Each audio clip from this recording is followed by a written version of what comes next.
নমস্কাৰ মই ভাস্কৰ আৰু এছআইএমৰ আণ্ডাৰত কেইটামান পোষ্ট ওলাইছে বৰ বেছি পোষ্ট ওলোৱা নাই তো আমি কি পোষ্ট ওলাইছে চাই ল'ব আমি প্ৰথমতে এছআইএমৰ ৱেবছাইটটো খুলি লৈছোঁ ঠিক আছে ওকে নেটটো কানেক্ট কৰি ল'ব লাগিব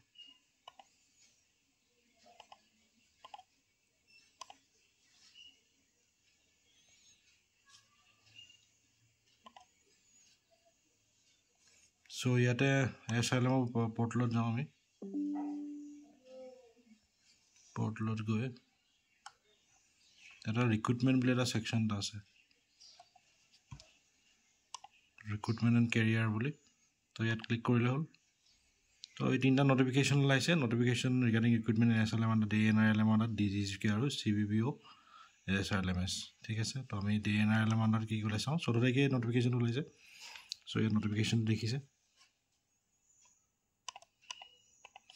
বৰ বেছি পোষ্ট ওলোৱা নাই সো ইয়াতে আছে ষ্টেট প্ৰজেক্ট মেনেজাৰ এটা ইয়াত বহুত এক্সপিৰিয়েঞ্চ লাগে এইবিলাকত প্ৰজেক্ট মেনেজাৰ ওলাইছে একাউণ্টছ এছিষ্টেণ্ট এটা ওলাইছে ঠিক আছে ডিষ্ট্ৰিক্ট ফাংচনেল এক্সপাৰ্ট ওলাইছে এটা ঠিক আছে তেনেকৈ আপোনালোকে নটিফিকেশ্যন চাই ল'ব ডিটেইলছত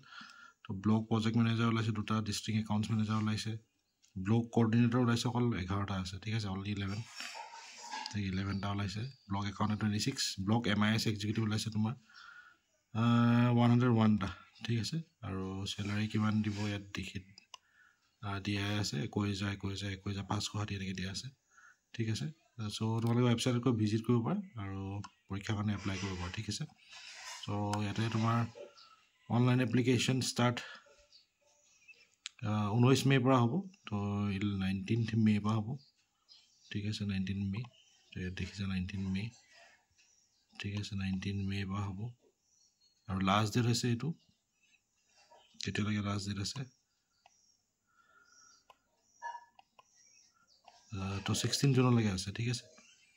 সো এইটো ডিটেইল এডভাৰটাইজমেণ্টটো আছে তোমালোকে এছআইএমৰ ৱেবছাইটত গৈ চাব পাৰিবা তো তাকে কৈ এইটো ভিডিঅ'টো সমাপ্ত কৰিছোঁ ধন্যবাদ